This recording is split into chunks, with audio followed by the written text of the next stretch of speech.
The Gupta period of India.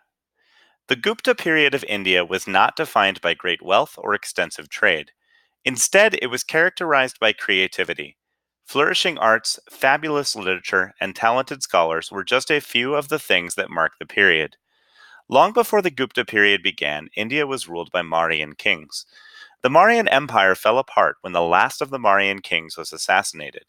In place of the empire, small kingdoms formed throughout India.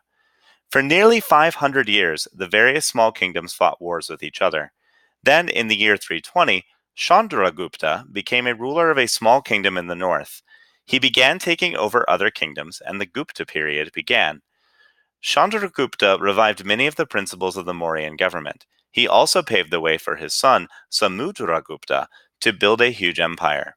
Victory at any cost. Samudragupta was a great warrior. He was passionate about conquering new lands, and he wanted to unite all of India under his rule. He set out to achieve this goal by waging wars across much of the Indian subcontinent. Hoping for mercy, many potential victims offered tributes and presents to Samudragupta as he swept through the territories. But little mercy was granted. One by one, he defeated 9 kings in the north and 12 in the south. The Gupta territories expanded greatly under Samudragupta's reign, and he has often been compared to famous conquerors such as Alexander the Great and Napoleon. But of course, Samudragupta did not achieve his military success all by himself. Local groups called squads helped him. Each squad consisted of 1 elephant, 3 soldiers who fought on horseback, and 5 foot soldiers. The squads protected Gupta villages from raids and revolts. In times of war, the squads joined together to form a powerful royal army. Gupta achievements in the arts. But Samudragupta was more than a fighter. He was also a lover of the arts. Engraved coins and inscribed pillars from the time of his reign provide evidence of both his artistic talent and his financial support of the arts. Samudragupta's son, Chandragupta II, ruled after Samudragupta. Like his father, Chandragupta II greatly supported the arts. Artists were so highly valued under his rule that they were paid for their work, which rarely happened in ancient civilizations. Perhaps this financial support is what allowed such amazing progress to be made in literature and science during the period. Much of the literature written during the Gupta period was poetry and plays.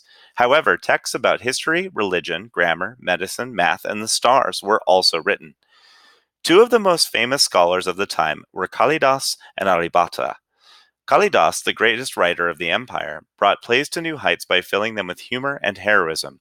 Aryabhata, a scientist ahead of his time, proposed that Earth was a rotating sphere centuries before the theory could be scientifically proven.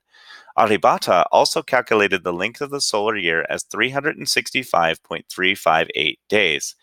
He was only 3 hours over the figure calculated by modern scientists. Alongside these scholarly achievements, magnificent architecture, statues, and painting also developed. Among the greatest paintings of this period are those that were found on the walls of caves in the plains of southern India. The paintings are of Buddha, the teacher and philosopher who founded the religion of Buddhism. An 18-foot statue of the Hindu god Shiva was also found within a Gupta temple. A lasting inspiration. The Gupta rulers practiced Hindu traditions, but the discovery of the paintings of Buddha makes it clear that religious freedom was allowed in the empire. Evidence of a Buddhist university within the region is additional proof that Hindus and Buddhists lived near each other peacefully. The Gupta Empire flourished under Chandragupta II, but rapidly weakened during the rule of his 2 successors. A wave of invasions launched by the Huns, a group from Central Asia, started in the year 480. 2 decades later, Gupta kings had little territory left under their control. Around the year 550, the empire perished completely. Though India was not truly unified again for hundreds of years, the culture of the Guptas did not disappear. The arts that flourished during the time period are still studied today.